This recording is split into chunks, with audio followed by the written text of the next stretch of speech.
ask your questions. If you're watching us on Facebook, LinkedIn, YouTube, or Twitch, please leave your questions via comments section. While we are waiting for our viewers to send their questions, good afternoon, Mike, Maria. Thank you for your time and being with us here again. As mentioned, the number of cases is still growing. We are seeing new records almost every day, and we see that number of people hospitalized for sickness from COVID is growing. So countries, in particular in Europe, but in other parts of the world, are reintroducing the strict measures like so-called lockdowns. Can we explain as well what does it mean when we say so-called lockdowns, because they are not the same in countries, and what countries are actually trying to achieve with those restrictions? So, yeah, hi Alex, thanks for having us again. Yeah, the word lockdown means different things to different people, and it's a word that many countries use, but it can mean a combination of factors. So in the strictest of term, a lockdown would mean everything was closed. Everybody was home, everything was closed and literally quite shut down. And in fact, we've seen very few carry out what is a full lockdown. What the so-called lockdowns are, include some closures or partial closures of certain businesses or restaurants, bars, gyms, cinemas, for a temporary period of time. In certain regions of a country, where transmission is most intense. It can include stay-at-home orders, in which families are either asked to stay home or they are mandated to stay home. Some of it has to do, some have used the curfews where they have to be home after 9 p.m. or 6 p.m. or something like that. Some of these so-called lockdowns include school closures, although we're starting to see less and less school closures because everyone recognizes the extreme importance of having kids in school for so many different reasons. So indeed what you highlight, Alex, is that a number of countries right now are facing increased growth in cases. And more worrisome is that we're seeing an acceleration of hospitalization rates, and we're seeing some intensive care units filling to capacity in many cities across Europe. And that is quite worrying because as beds become full, there are no more beds for other people that will need them. And the system becomes overwhelmed very, very quickly. So these partial lockdowns or these restrictions that countries are putting in place are aimed to slow the spread and aim to restrict the ability for the virus to continue to transmit and take some pressure off of the system.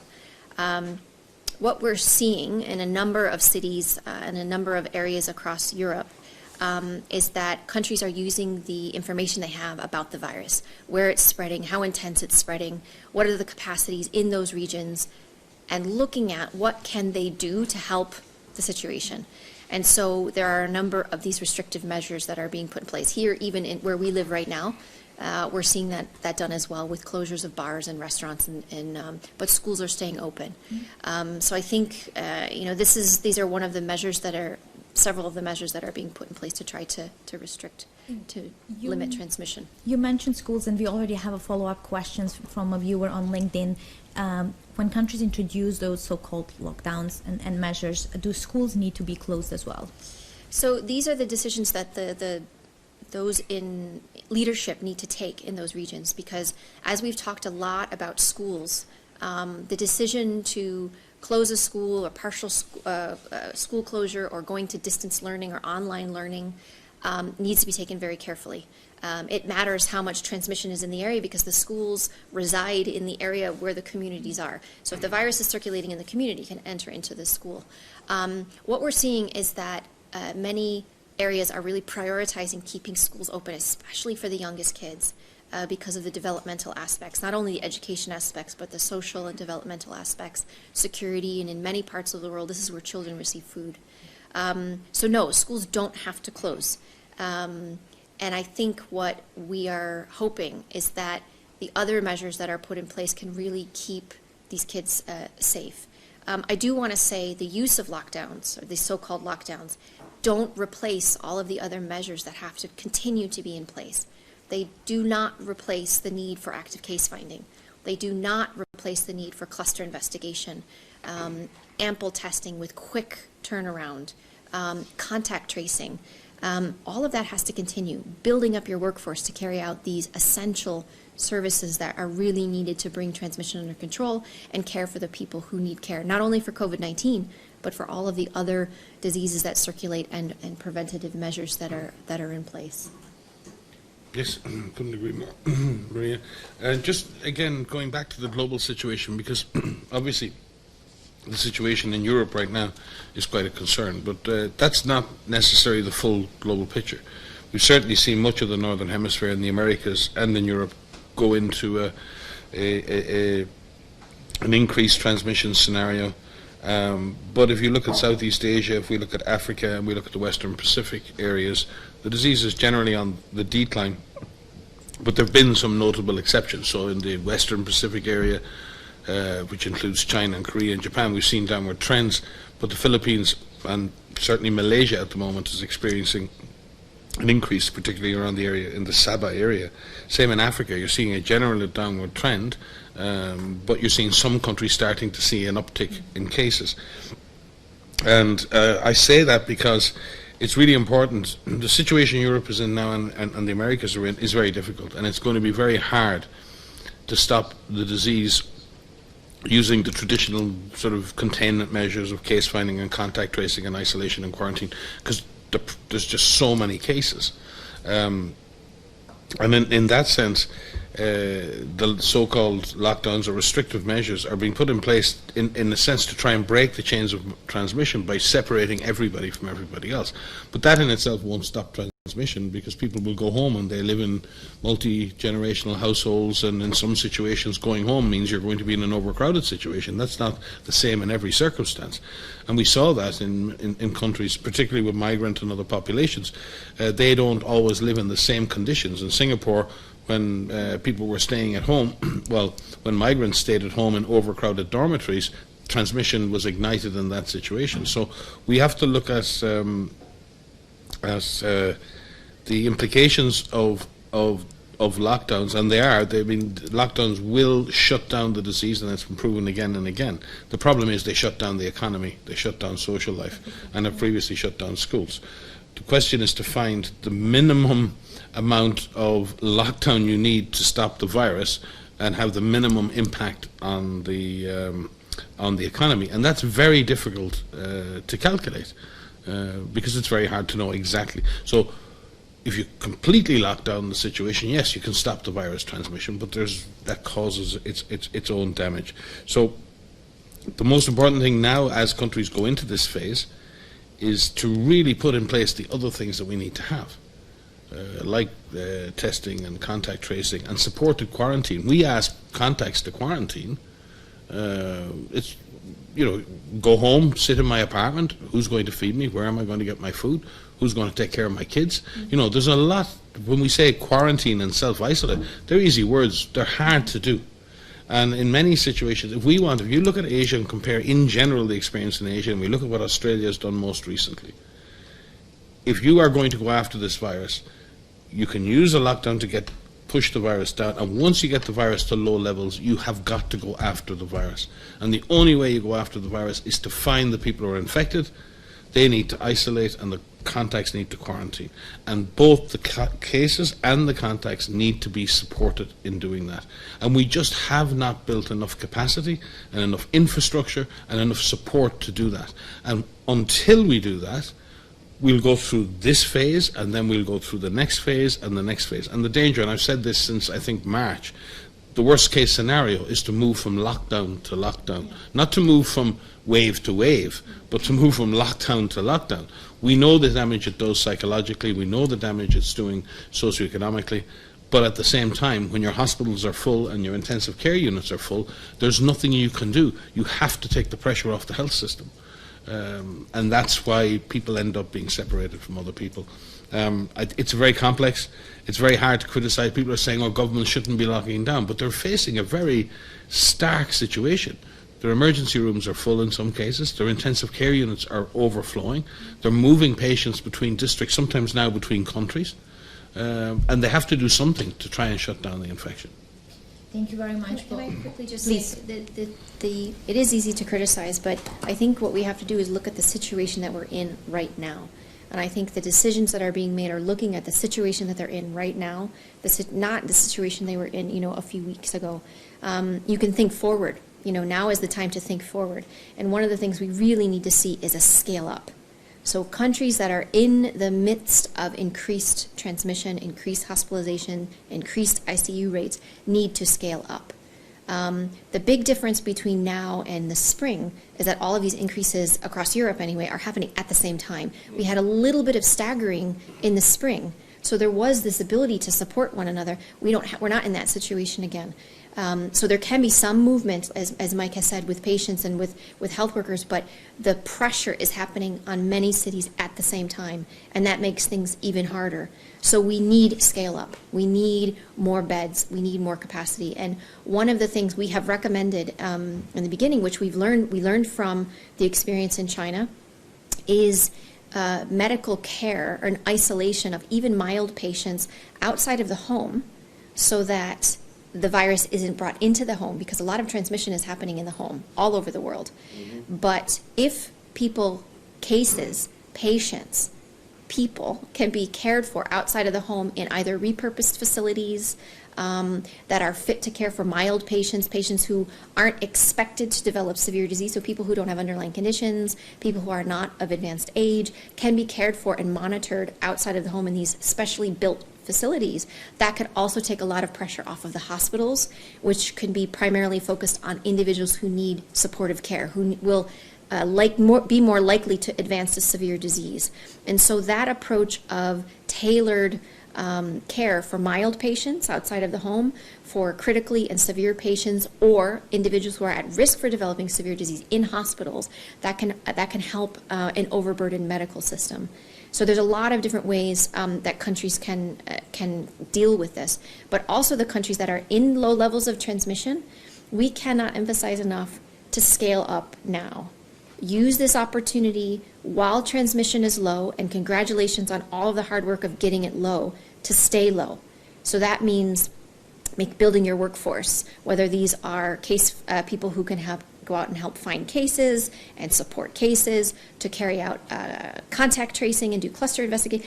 Build that workforce now. Build up your test capacity, build up your workforce, build up your hospitals, because hopefully you won't have another upsurge in COVID-19. But you may, and then you'll be even more ready for that. But having that system in place will be beneficial for any infectious disease that will cross borders. So I think the time now, everywhere around the world, is to scale up. Thank you very much, Maria. Mike, here's a question from our viewer on Facebook, Marianne El Soy. How can countries learn better from each other so they can react before it's almost too late? It's a great question. One of the strengths that we have as an interconnected world is our ability to share experiences. We, as WHO, we do this a number of different ways. Where, first of all, we have, through our regional offices, our 6 regional offices, there are many meetings that they have with the ministers across all of the countries that are within each of those regions for knowledge exchange. Here in headquarters in Geneva, we have these member state briefings that we have once a week, and sometimes more often than once a week, where we provide the opportunity for countries to share experiences with each other. Say, this is the approach that we have taken. They outline all of the steps that they have put in place to deal with their first cases, to actively find cases, and how they've managed their control efforts as the pandemic unfolded in their country. And that practical experience of giving the firsthand and see how they all use the same tools, but they may apply them slightly different ways. And that is really helpful to exchange between countries. So we provide those opportunities to share. We also have a lot of our international networks where we have public health professionals and clinicians, and they're speaking on the phone to one another almost daily now. And there's an exchange of information that way as well. So a doctor in one country in Asia is talking to doctors in Asia, or talking to doctors in Europe, or talking to doctors in South America, or talking to doctors in North America, and talking to doctors in North Africa and South Africa, all over, regularly. And that exchange of information is real-time exchange of information. And that's very helpful to bounce ideas off of, to pose challenges, and to just say, well, how did you deal with this? How did you deal with this in your country? You have a similar capacity in your country than we do, and work through it together as a global community tackling this virus. Thank you very much, Maria. Our viewers are asking as well, for how long do we think these restricted measures will need to be in place? And also, you mentioned that after the lockdowns are lifted, we need to go after the virus. That includes other tools and measures to put in place. But the LinkedIn viewer is asking, how could countries go and get the virus and cases down if people don't agree with masking and possibly physical distancing? Yeah, that's the tough question, Yeah. isn't it? Yeah. In terms of the length of lockdown, again, nothing in this is perfect science, and the extent of the lockdown. You know, we've heard all the controversies. People saying, "Well, why the curfews? What the virus is a nighttime virus now?" You know, I mean, and it's not that anyone thinks the virus is a nighttime virus. I think many governments have decided that it's some of the behaviours that occurs late on when people have more alcohol, people come together, parties start, house parties happen. So what they're trying to do maybe is prevent some of the other types of gatherings that might occur. So they're trying to get everybody home, get everyone in their houses, and in a sense create that sort of, avoid that scenario. It's not that they believe the virus spreads more at night. And sometimes we create these false, what they're trying to do is put together a series of measures that allows us to get maximum control on virus transmission and minimum impact on people's lives. And that means trade-offs all the time. There is no zero risk of transmission, almost in any circumstance. There's a very interesting little video that the media people put out today, which is really about that idea of the duration, the time you spend in a given place, and the different risks you take. And Maria can explain. But I think that ability to be able to do that. So, from the perspective of lockdowns, the disease takes about less than a week to generate the next generation of cases. Now, not everyone's infected on the same day, but if you think about this as a kind of a thought experiment, right? The virus infects, let's imagine the virus infected a bunch of people at the same time. On average, it takes about less than a week to generate the next generation. Fortunately, you don't stop the transmission in the household. There are still essential workers moving around. So the transmission doesn't go to zero. Lockdowns don't stop transmission. What they do is they suppress transmission to what governments hope is a manageable level. That's why some governments call these circuit breakers, as if they're trying to break the circuit, break all the chains of transmission at the same time, rather than individual chains of transmission, which we do through contact tracing. So in that sense, it usually requires well, if you do it for 2 weeks, you potentially interrupt 2 generations of transmission. If you do it for 3 weeks, more. Most governments who are putting lockdowns in place now are really considering 4 to 6 weeks at a sort of a minimum to get the maximum impact, but at the same time not shutting down for so long that the economy is permanently affected. But again, it's not all driven by science. It's a trade-off between scientifically what will work and economically how much we can take. And that, in that sense, it's always that trade-off. And it's really important for us to understand that, because you wonder sometimes, well, why has one country got 5 weeks and the other country has 6 weeks? Well, it may not be a calculation about the virus. It may be an actual calculation about the economy or the tolerance of the people, or there are many other factors people have to take into account. But I would expect, and I don't have the numbers here, but for Europe you're probably going to see highly restrictive measures for 4 to 6 weeks at least. Thank you. Thank you very much.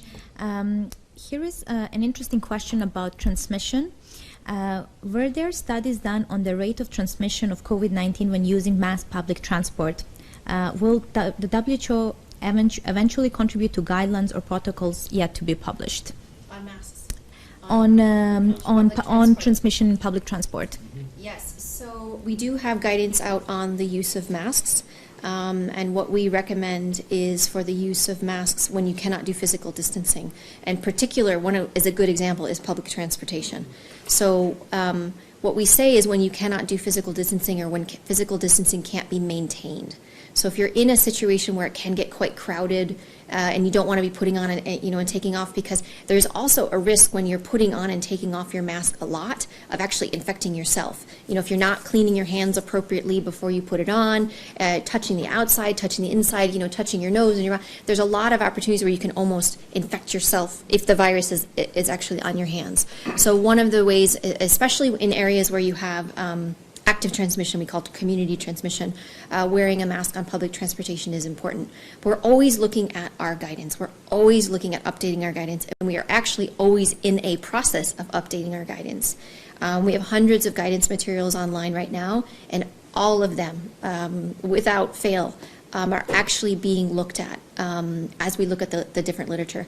There's a lot of studies that are out looking at the use of masks, and with this pandemic, we've seen quite an increase in the use of these types of studies. We call these observational studies or ecological studies that are being conducted, and they're helping us understand when and where and how they're used and how helpful they can be. Some of the challenges of them, there's always these limitations of the studies themselves are not perfect, but they are helpful in letting us see how the use of masks in the real world can be part of a comprehensive package. But one of the challenges in studying the use of masks is not just do people wear masks or not, it's do they wear them appropriately. Because if you're wearing a mask and you have your nose, I have my mask here. If I'm wearing my mask down here, if I'm wearing it down here, if I'm touching the inside, I'm touching the outside, I'm not wearing it appropriately. But even when you're wearing a mask, you should still try to do physical distancing as much as you can, because it isn't one measure alone that's going to protect you or protect others. I think that's the key issue in this. Masks are really, really helpful, really useful, and I think are useful, and the science will say they very much protect. If someone is symptomatic, they certainly stop that person spreading droplets all over the place. As a barrier to your face, they certainly stop at least a proportion of particles hitting your face or going into yours. There's no question they reduce risk of either exposing others or being exposed yourself. The other thing they may do, and I think there's some evidence to suggest this, they may reduce the dose at which you're exposed. They may reduce the absolute number of viruses that get in, which may actually have an impact on the severity of the disease. We know that dose exposure, in other words, the infectious dose, the amount of virus you're first infected with in many infections affects how severely ill you can get with many infectious diseases. We're not 100% sure with coronavirus, but it would appear that your infectious dose will affect the severity of disease. So therefore, the less virus you're exposed to, even if you then become infected, you may be less sick. So there is every reason to wear a mask. But the one thing, and I've noticed this myself, and I've seen this myself, I've experienced this myself, and I have to force myself all the time to remember that when you put a mask on, it doesn't give you permission to close the physical distance. That's the problem at the moment, is people are wearing masks and then saying, and I can sit in somebody's, I can sit next, so if we had masks on, we could sit beside each other for this session. We're sitting at a physical distance, we wore our masks in here, we wear our masks in our common areas. Here in this situation, we're in a well-ventilated room, I can hear the external air conditioning, we're separated by the appropriate distance. I can safely take my mask off me in this situation. There's no zero risk, but it allows us to communicate for this time. But as soon as we leave here, we'll put our masks back on. We use the mask as a way of reducing risk, not going to zero, but equally, if I have my mask on me and I go out in the corridor and I meet a colleague on the corridor, I will not go over and shake their hands. I will not go over and go very close. I will not give them a hug. I will not do the normal French greetings. I maintain that distance, and it's amazing when we started using the masks here, I found it quite hard myself not to be over reassured by the mask and then say everything else is possible. And the same with washing hands before and after. I don't think we should forget. Anyway, there's no harm doing it, but hand hygiene is good for everyone, for everything, and being able to make sure that you put the mask on with clean hands and you take the mask off with clean hands. I don't care how you get them clean, it's soap and water, it's using a sanitizer, but putting your hands up to your face and putting your hands down from your face. And as Maria said, sometimes it's an issue of practicality. I'm not calculating, oh, now I can take my mask off because I'm in the right environment. Sometimes I leave my mask on me, even though I don't need to. I'm walking down a corridor by myself. Sometimes when I get out of an Uber taxi here in Geneva, I have about 100 meters to walk to the building. After that, and it's mask wearing once we get in the building, I don't take my mask off when I get out of the Uber. Even though I'm standing in the open air, because to take the mask off with my bag on, I've now got to take my hands that have been touching the taxi, put my hands up to my face, take my mask off, carry my mask down to the door of WHO, and then put the mask back on with my dirty hands. So what I do is I don't put my hands on anything, I don't touch my mask, I come to the front door of the building, and there's a sanitizer at the door of the building, and I sanitize my hands, and then I can proceed. And it's, you know, for me, that's the thing. I've had to learn these things, these little techniques, the little behaviors that keep you safe. And there's no manual for this as such. It's about, I think you were talking about before, planning your day, planning your actions and saying, do I need to be here? Now, what's the best way for me to go from here to here? Should I be wearing a mask? Well, I'll put the mask on for the whole journey. There's no point. I'll just put the mask on and I'll do my walk and I'll do my public transport, and I'll wait until I get to the house of my friend until I'm inside, and when I'm sitting at the appropriate distance, I'll take my mask off. We should be planning like that, and using masks as the tools they're intended to be. And like any tool, it's not perfect, but it really helps, and it will protect people in most situations from being exposed to the kind of larger doses that they could be exposed to. So I can't overemphasize the use of masks more, but I would hope that people will not forget to do the other things. Thank you, Mike. I think here's a follow-up question for you, because you said it several weeks ago, how you use public transport. And the viewer on LinkedIn is asking, are you or your team traveling in public planes or trains? So maybe you can share your everyday experience. Yeah, no, I do. I occasionally use taxis, but most of the time I'm using public transport. And again, it's hand washing, it's using masks, and you know, I choose that. I can sometimes in the evenings it's quite a distance, but I can walk. But sometimes I'm in a rush and I need to take the bus. But certainly from the bus journeys, the buses are very well managed here in Geneva, and they have the appropriate seating and everything else. And but I will many times, if it's real rush hour, I'll choose to take a cab, because that's one person with me, and that costs me. The company doesn't pay for that.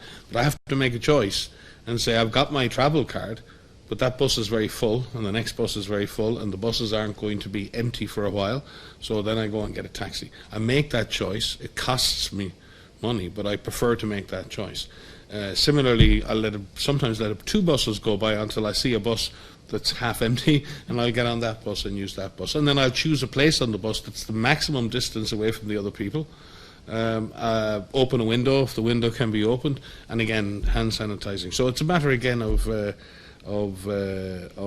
choosing that. I mean, obviously, I could come to work in a car. I choose to come to work in public transport because I believe there is a safe way to use public transport. It is a partnership between me and the public transport company and the government. They put in place rules, the company implements the rules. I am my own risk manager. My risk is not zero, but I'm comfortable with that risk, because I trust that the company have done everything, the government are doing and I need to do something to make myself safe. And I feel reasonably comfortable in that situation. But as I said, many times I let the tram by or let the bus by because I take a look and I say, I can be 10 minutes late. Can I pick up on what you were saying about the Be Your Own Risk Manager? A lot of what we've been trying to get people to think about is their own individual day, their own individual context and what they can do. And it's about taking the steps that minimizes your opportunity for exposure, the opportunity for this virus to infect you. And it's a lot of little decisions all day. So it's not one thing. I mean, you keep hearing us say do it all, but it's so many individual decisions that carry out through your entire day. And I think what everyone has to do when I was saying make a plan is to add this as part of your decision making. It has to be part of your decision making. And there's a lot that you can do. So, I mean, some of these are really, really simple things, like if you can walk to work. I mean, many people live in cities and they can walk to work. If you can work from home. I mean, some of those decisions. And we have many people here in our offices here that are teleworking. And we're, into the 11th month of this pandemic, and it was quite an adjustment for many, but we're figuring it out. So in many situations where they're having intense transmission, if you can work from home and you're supported to work from home, work from home. I mean, that helps, and it helps reduce those that need to be on public transport. It could be riding your bike instead of, taking public transportation. But we are very fortunate that we live in situations where it is supported, as Mike has said. But that's not true all over the world. Yeah, and so we have to recognize that. And not everybody can walk to work, not everybody. So there's a lot of individual decisions that people need to make. But I do think that there are other ways families, parents, communities can help. And a lot of this is about taking decisions about minimizing contact with other families. It means taking really tough decisions, of not having that birthday party. I think I told you we're not having a birthday party for my son this year, and he already knows that, so I'm not surprising him. But we've decided to have a Zoom dance party birthday, with his friends who he grew up with in London. And when this is over, we're going to have one heck of a good birthday party. But these are decisions that we have to make. And it's no play dates right now, and it's no sleepovers. And that's tough for little kids.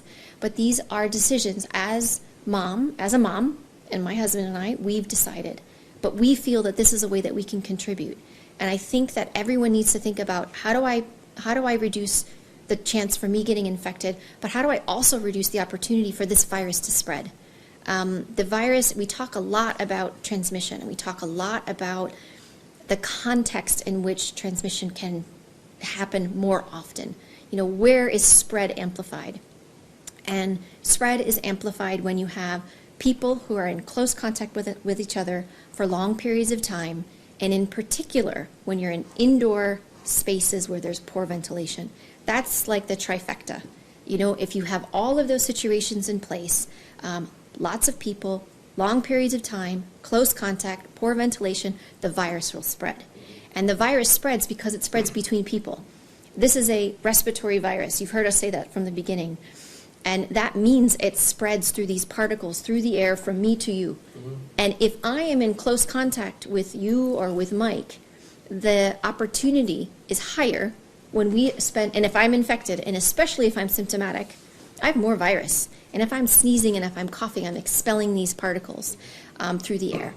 And that is, we want to reduce that opportunity. And so I think, the ways in which we take decisions to minimize that by not going into that enclosed space, if we can, please do that, because that will really minimize the chances of the virus spreading. Thank you very much. I think Maria made a really important point there in terms of,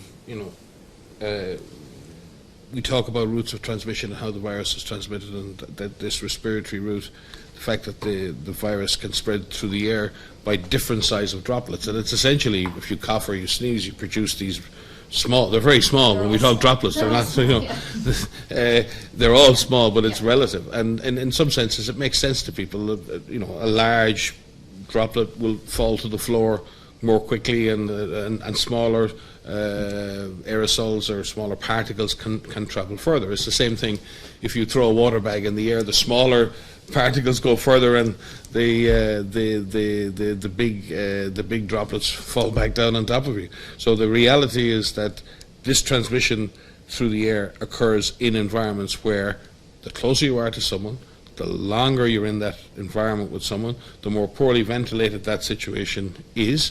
If you don't have a mask on you at the time, and if the person with you doesn't have a mask on, what you're actually doing is creating an environment in which all the forms of transmission, the touch form of transmission, the contamination of surfaces, the respiratory spread, the large droplets, the small droplets, what in effect happens is you get a perfect storm. So if I'm sitting in an overcrowded nightclub where everyone is singing and producing particles, and there's a couple of there's a couple of symptomatic people there sneezing, nobody's wearing masks, there's no ventilation, and everyone's singing, and you're there for hours, and you're packed in closely together, The problem is not the route of transmission. The problem is the place you are, the context you're in. People aren't super scientists. You can't look, you haven't got some kind of radar that says, you know, super radar, my super skill is I can detect particles in the air or I can see the virus on the surface. You can't. All you know as a human being in the real world is this situation is dangerous for me. That's what you know. So that's what you can manage. This situation is risky for me. I am inside, I'm in a poorly ventilated place, people are too closely packed together, nobody's wearing a mask, and everyone's engaged in behavior that I can see is generating these particles. That's a situation you just don't want to be in. You don't sit there and debate, I wonder what size of particles are spreading the disease here, and I wonder if the surfaces are contributing more to transmission in here. In that context, that's not what matters. What matters is the situation you're in, you don't need to be in. If you have to be there for the shortest possible time that you can be there and get the hell out of Dodge as quickly as you can. That's the right decision to make. So we need to separate what is a healthy and important scientific debate around how disease transmits. That's important. So the scientists do. From what people need to do. And what people need to do is understand that the context in which transmission occurs is these more enclosed spaces, poorly ventilated spaces, too many people close together, carrying out activities that generate droplets and that generate aerosols. And in that situation, you want to be there for the shortest possible time. I'm trying to think of again that little animated video that you showed me today. Yeah, so we have a video. It's really cool. Maybe we can drop it in the chat thing in the below. I'm so not cool on Facebook. Whatever that is, if we put the link, then you can see the video, which talks about sorry, guys. My kids call me boomer. This is one I would like to redo. If we could put that video in the link, that would be helpful. But I think what we're trying to describe here is that, you know, there's so many different modes of transmission that WHO is looking at, and US CDC and ECDC and everyone, you know, in fact, every government is looking at this, and we want to know, you know, how do we protect people, because that's what matters, is how we protect people. And so as a respiratory virus, you know, it does pass through these particles, and you've seen me describe it in different sizes, you know. The droplets fall quicker, and then the smaller ones can remain suspended for a little bit longer. And that's what's important. If we provide that opportunity for those droplets, those aerosols, to stay in suspended longer, and the longer that you're in that room, you can have these aerosol transmission. And it's opportunistically airborne, because we've created the situation that's allowing it to remain suspended in the air, and we're allowing that virus to stay present so people can get infected. And so what matters is what we do. And we are very strong in all of the different ways that we talk about preventing transmission. So first of all, as Mike said, avoiding these 3 C's that we talk a lot about, these crowded spaces, close contact settings, you know, where you spend long periods of time is one. And if you can't, make sure that you have a mask in that situation, in that area, and improve your ventilation. Open a window. You know, make sure you increase the amount of fresh air that's coming into that setting. Because there's a lot that you can do to prevent that. So thanks for letting us go through that a little bit. But the context and the setting is so very important. Thank you, Bob, because there was a question that I was about to ask, but I think you already addressed it, is about super spreading events and if WHO is looking at these and what is our recommendation. But I think you very well explained how in these crowded places the virus can also... Yes, but also the super spreading events is not necessarily linked to aerosol transmission. There is a component of that. But the super spreading events are situations in which an individual... So I think you've heard us say that not everybody transmits the virus to someone else. There are some individuals... It's been estimated that between 10 and 20% of cases are responsible for about 80% of transmission events. And so where are those settings, and why is that happening, and what is the context in which that is happening? Some of that is these closed settings. Absolutely. Most of it is in these enclosed settings where people spend long periods of time, where there are multiple modes of transmission that are occurring. But there are also other types of situations like long-term living facilities where we've seen spread happen. We've seen spread in prisons, We've seen spread in certain types of occupations, in expat dormitories. So there are other types of super spreading events. Super spreading is a hallmark of coronaviruses. In fact, one of the first things I warned about in January was around this idea of super spreading, which we were worried about in health facilities. Because when someone enters into a health facility and it's a new virus, and it's a respiratory virus, you can't tell if somebody has this new virus, this COVID-19, or if it's the common cold, or if it's, what is it? And it could spread like wildfire if people don't have the right types of precautions in place. And we do have very good data from clinical studies showing that health workers, if they're wearing what we call droplet and contact precaution, this is a medical mask, it's eye protection, it's gloves, and it's a gown, that they can be protected from infection. And that's really, really critical, because even if there is all this debate, even if we don't know everything, there's a lot that we know about how to protect health workers, and there's a lot that we know about how to protect individuals. And I don't want anyone watching this to be concerned that because scientists are having debates, which we do, that the guidance is wrong. You know, we are challenging each other all the time, and that is good. And even the significant debates that we have on certain topics, we look at that guidance, and we are consistent in our guidance and our messaging across the international agencies and the national agencies. And what we are putting out is what will protect people. So don't be concerned about that from an individual point of view. You have to do it all, though. You can't just wear a mask alone. You can't just wash your hands. No one measure is more important than another. You know, we have to get away from that. Physical distancing is critical. Physical distancing is actually where we have more evidence than some of these other measures, because physical distancing of at least 1 meter, I say at least 1 meter, the further the distance, the better. Outdoors are better than indoors. Masks is better than no mask. So there's a lot that has to be done, and it's that combination of factors.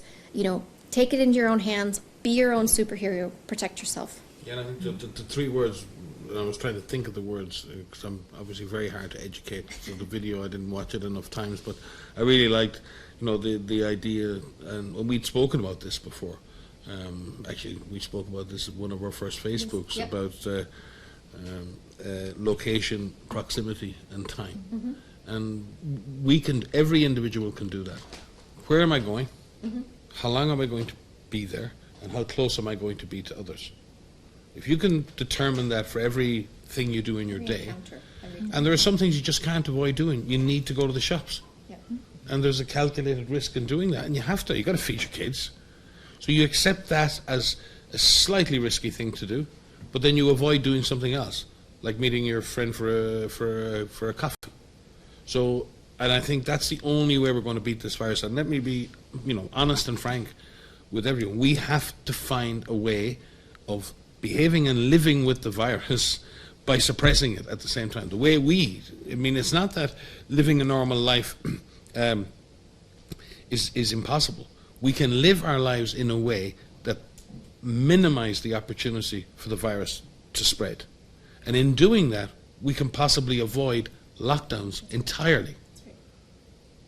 And if we then cooperate with public health authorities when a case is detected. So let's say I'm really managing my risk, and I'm looking at my location, my proximity, my time, I'm listening to what's going on, and I'm trying to apply all the best measures. I'm taking occasional risks because I have to get to work, so I have to use the bus. I have to feed my kids, so I have to go to the shop. But that's what I do, and otherwise I'm going to minimize my risk to a zero. Now, if I get a phone call to say, Mr. Ryan, you've been detected as a positive case, that's going to turn my life upside down. I've got to completely adjust in seconds to what's going to happen. If I happen to be a mother of kids, I'm thinking, oh my God, I can't go to work. What about my kids? Have I infected my kids? What's going to happen now? People's lives get turned upside down by this. They need support at that moment, right? And then when I get a call, or my friend gets a call to say, you're a contact of a case, now my life gets turned upside down because I'm not even sick. I don't get the sympathy of being unwell, right? I'm a contact, and I get put home for 14 days on my job, and my last appraisal was awful, and now they're going to think I'm at home, and do I need to prove I'm a contact? One person asked me, how do I prove I'm a contact, because my boss won't believe me. They're the things that go through people's minds, and they're very, very understandable. So what we need to be able to do is We can avoid, and I'll say this, we need to learn this time that I believe, and as other countries have shown, we can avoid the worst of lockdowns if we can find a way that we as individuals and communities can minimize the opportunities for this virus to transmit, and that our government authorities can put in place the necessary testing and tracing and supports to help us when we're a case or when we're a contact. And I honestly don't think we've got there yet. Maria called for a scale-up.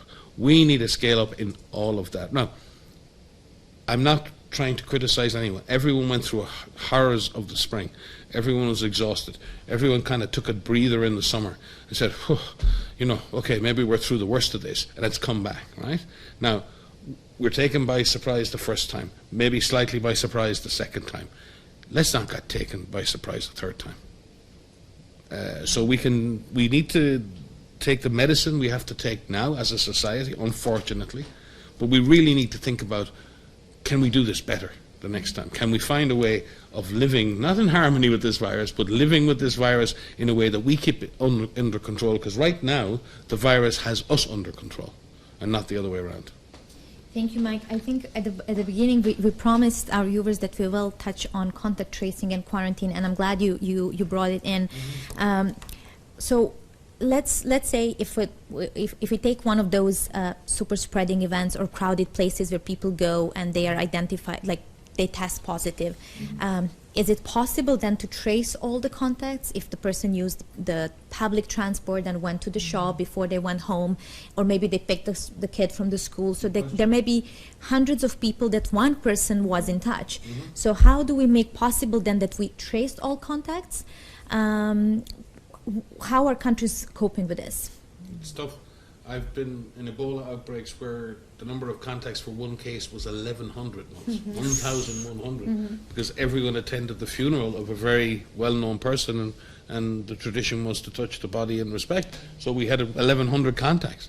And I've seen other situations where you had one contact, someone living at home with their partner. So that number can increase or decrease. There's a difference. And this is how public health authorities will do it. They'll identify everyone by a definition. Usually it's someone who spent more than 15 minutes in the sense, again, that's arbitrary. Well, what if I spend 14 minutes or 16 minutes? These are cut-offs.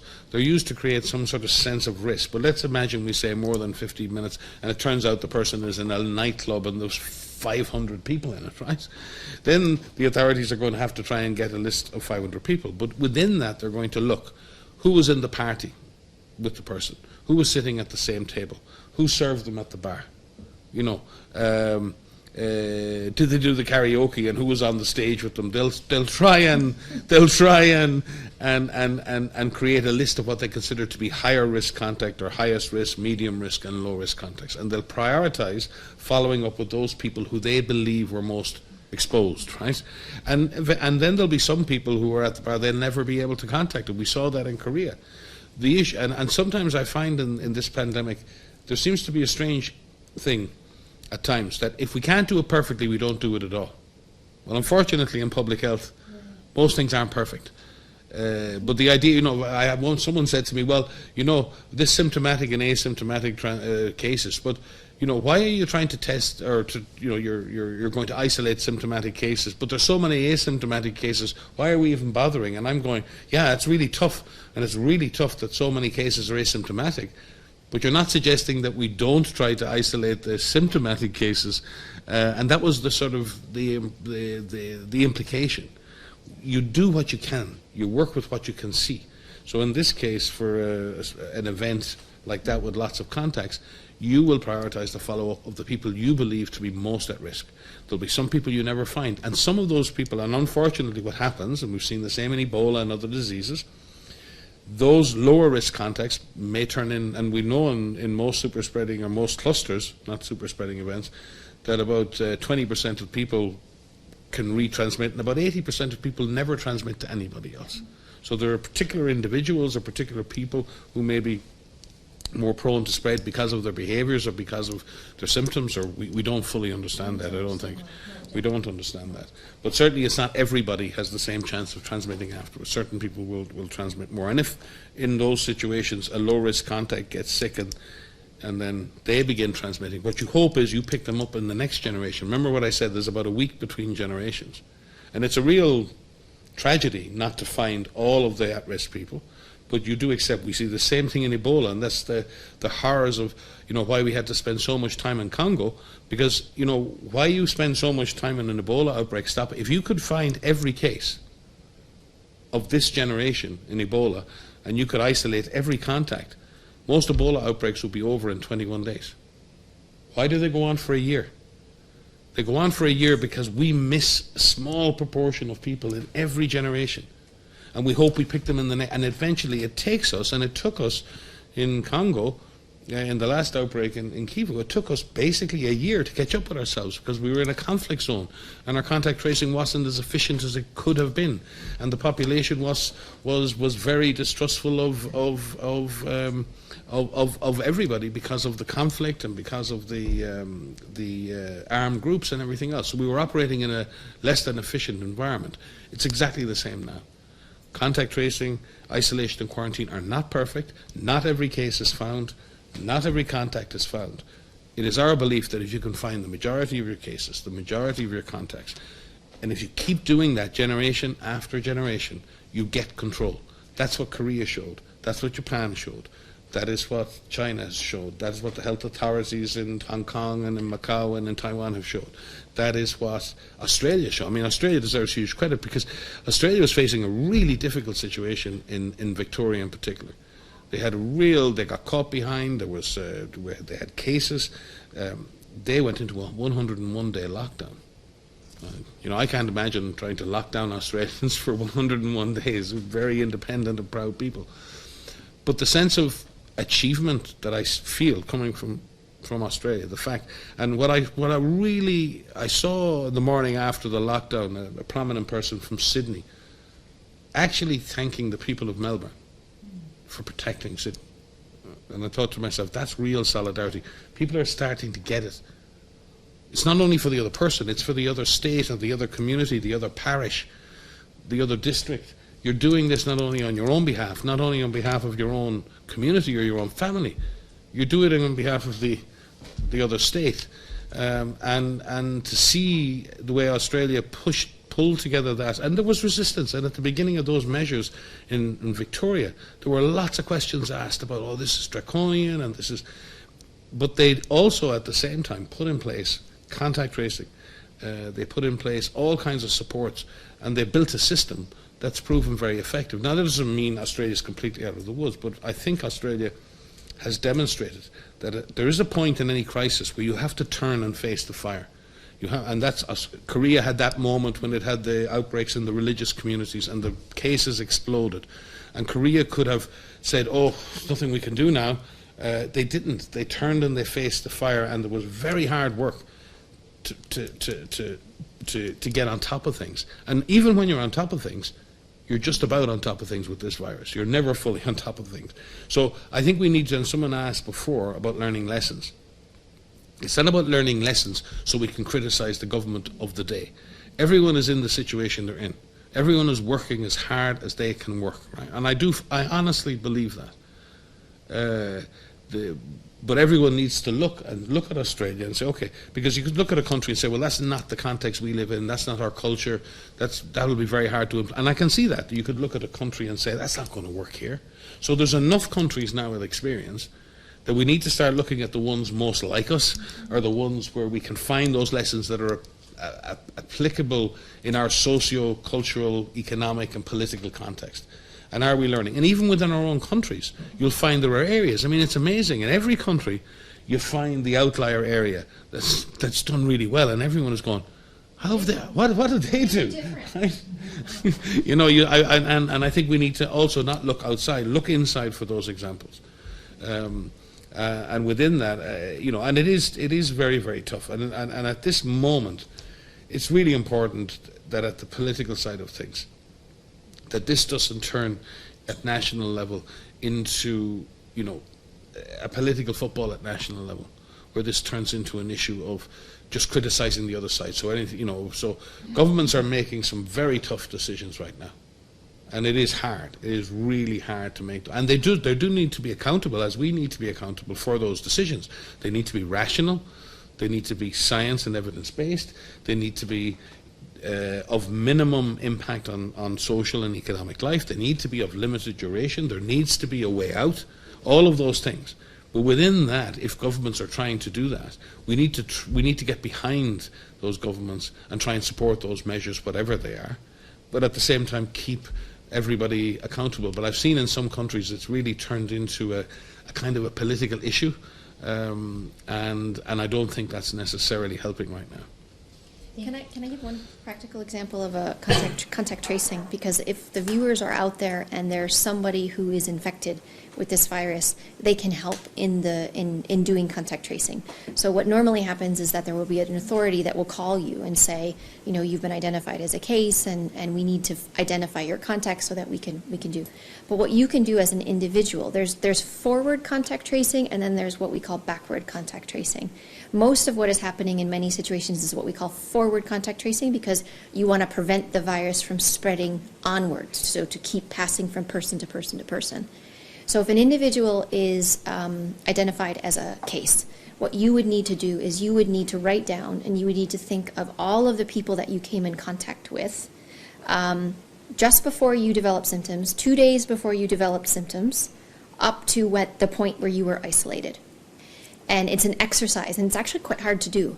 I mean, you should think about who you've come in contact with, and pick a period of time. Write down those names and the nature in which you came in contact with, and those individuals need to be called. Someone, a health authority, should contact those individuals, and if not, you can, and say, I've been infected as a case, I think you are a contact, you need to go into quarantine. It isn't necessarily your responsibility, but you can help with this because time matters. The second that you care for yours, make sure that you get the clinical care that you need, but then make that list. But what we also do is we also look backwards and say, if I were the case, what did I do in the 14 days before I got sick? Where was I? Did I go to a nightclub? Did I go to a party? Did I go to a certain event? What did I do? Did I go to work? Did I travel? What did I do in that 14 days? And then you try to figure out what is the source of my infection? And sometimes that leads you to an event. And then whatever that event is, contact tracing happens there as well. So if it were the bar that I went to and I went to that nightclub, Mike always uses the nightclub example. If we go to that nightclub, I don't know why, Mike, but if we go to that nightclub example, then contact tracing needs to happen there, or a cluster investigation needs to happen there. So there is a difference between individual contact tracing and making sure that I find those individuals so I prevent the onward spread, but there's also looking backwards to think of where did I get infected, and is there transmission happening there? Because there's more public health action that has to happen there as well. So as individuals, those people who are watching, there's something that you can do. And I was going to ask you, Alex, I think you asked, there's a hashtag of something around... So yes, what we asked our followers is to share their stories if they were in quarantine, or if they supported someone in quarantine. So I also wanted to clarify, if we are identified as a contact, then we need to quarantine for 14 days. Yes. There were some questions coming that WHO recommends quarantine for 14 days, but some countries recommend 10 or 7 days. So how did we come up with the recommendation of 14 days, and why some countries are recommending less? So 14 days is based on what we know about the incubation period, which is the point of exposure to the time that you develop symptoms. And the range of the incubation period is from around 1 to 14 days. There are some outliers that suggest it might be a little bit longer, but that's what we see. But most people will develop symptoms between 5 and 6 days after their exposure. When we say the quarantine of 14 days, that will keep someone away from other individuals, and again, people need to be supported in that quarantine. In that 14 days, if they can stay in quarantine there and they don't develop symptoms, they don't develop disease, they won't pass that virus on to someone else after that 14 days. Now, there are basically, the 14 days is around 95%. I don't want to get too technical, but it's about the 95th percentile. So there may be 5% of individuals who will develop symptoms after that 14-day period. Some countries have decided to reduce the quarantine day period to 10 days or to 7 days, and some of them have also introduced a test. So if someone is in quarantine and they reduce the quarantine period to 10 days, some of them require a test at day 10, or some of them request a test at day 7. Any change in that quarantine period, there's some benefits, there's some risks associated with that. And I think what countries are doing, they're weighing those risks and benefits. If you reduce the quarantine day period from 14 days to 10 days, for example, you will miss about 13% of cases who will go on to develop symptoms after that 10-day period.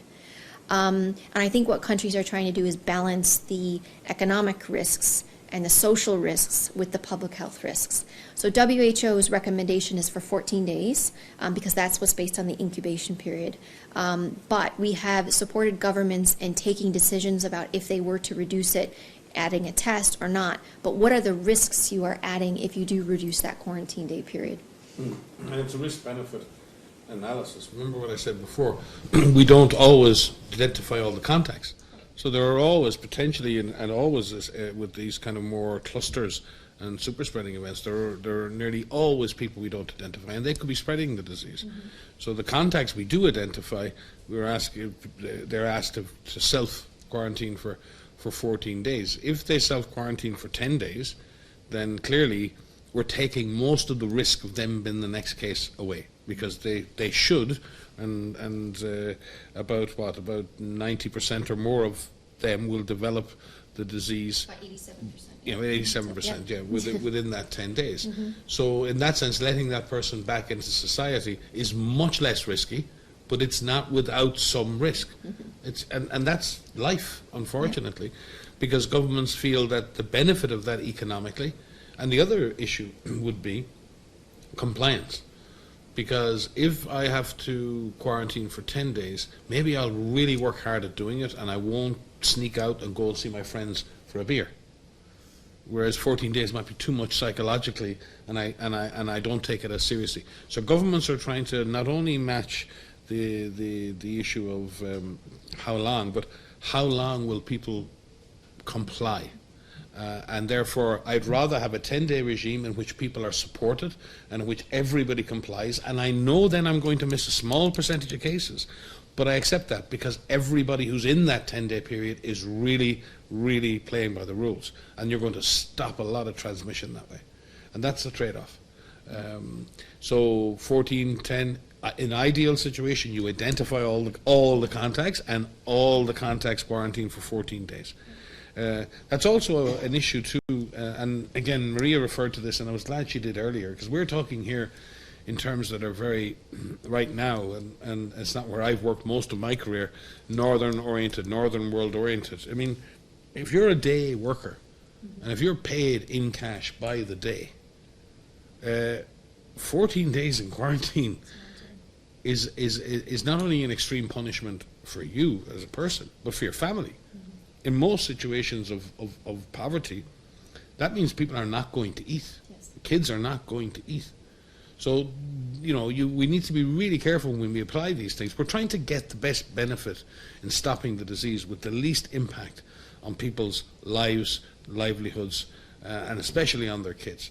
And these have to be carefully traded off. So the decision a government might make in India, or a government might make in South Africa, or a government might make in Congo, may be very different to the decision that might be made in Denmark or made in my country, Ireland.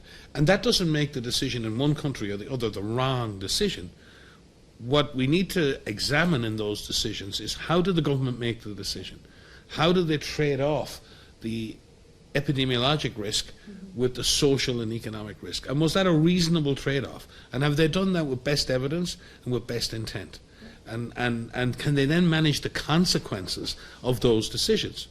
So if I decide I'm really going to go after the virus and I'm going to lock down and I'm going to slam on the societal brakes, well, if I'm going to do that, am I going to be able to mitigate and manage the consequences of that socially, in mental health and other terms, right? Or, on the other hand, if I'm going to let the virus let rip and I'm really saying the virus is not, the main issue here, the economy is, and I'm going to not implement measures, am I prepared to manage the consequences of that, which are a whole lot of people arriving in hospitals and dying in an uncontrolled epidemic? And what most governments have come to a conclusion is we have to find a rational, sustainable balance between those two things, and most governments have recognised that there is no economic recovery without stopping the virus in some meaningful way. And the two are not trade-offs in their own right.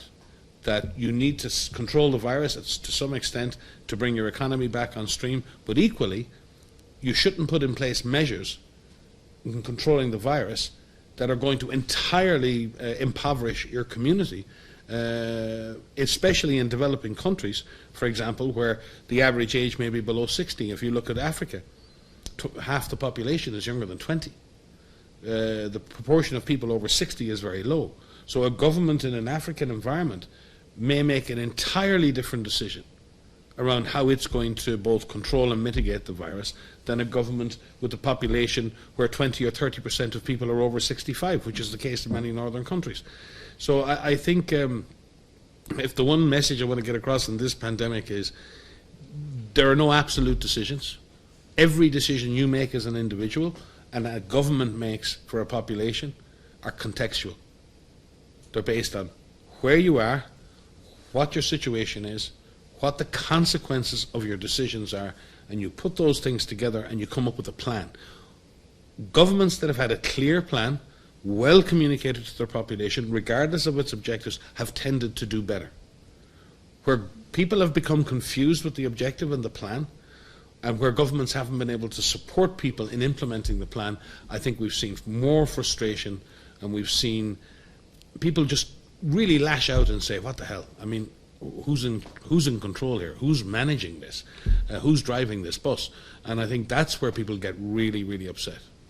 And you know what we're trying to get to is the situation where we can have well-conducted, supported quarantine for those who need it, as opposed to quarantining the entire population. Because that is essentially what these lockdowns are. Mm-hmm. You are quarantining the entire population because we don't know where the virus is and because we don't know who the cases and contacts are. So what we see in many countries across Asia and the Pacific is that they've gotten transmission down to a low level, and what they can do is they can do contact tracing thoroughly, adequately, support people who are in quarantine so that others can be out and about. And that's what we need to get to. And the reason we keep pushing these public health measures is because we've seen countries use these tools and get to that. We need them to stay in that low level of transmission and not have a resurgence, because resurgences are not, they don't have to happen. So I'll say again, I mean, what we want is supported quarantine for those who should be in quarantine so that we don't have to quarantine the entire population. Thank you, Bob. I think we are over time today. I think, Maria, what you just said about support for people who need to be in quarantine is something that we realized from the stories that followers have shared. Some of them expressed that they were very lonely. Some of them felt depressed. On the other side, some were using digital technologies to stay in touch with their families. Some were taking online classes or doing arts. But we know that it's not that everyone has that luxury. Yes. So thank you very much for all the answers today. I thank all our viewers for great questions. We received some positive feedback, and we also received some requests to focus one of our sessions on health workers in following weeks. So we'll look into that. Good. Thank you for your suggestions. Keep them coming, and please, until next week and every day, please stay safe and follow our updated information on our social media channels and website. Thank you.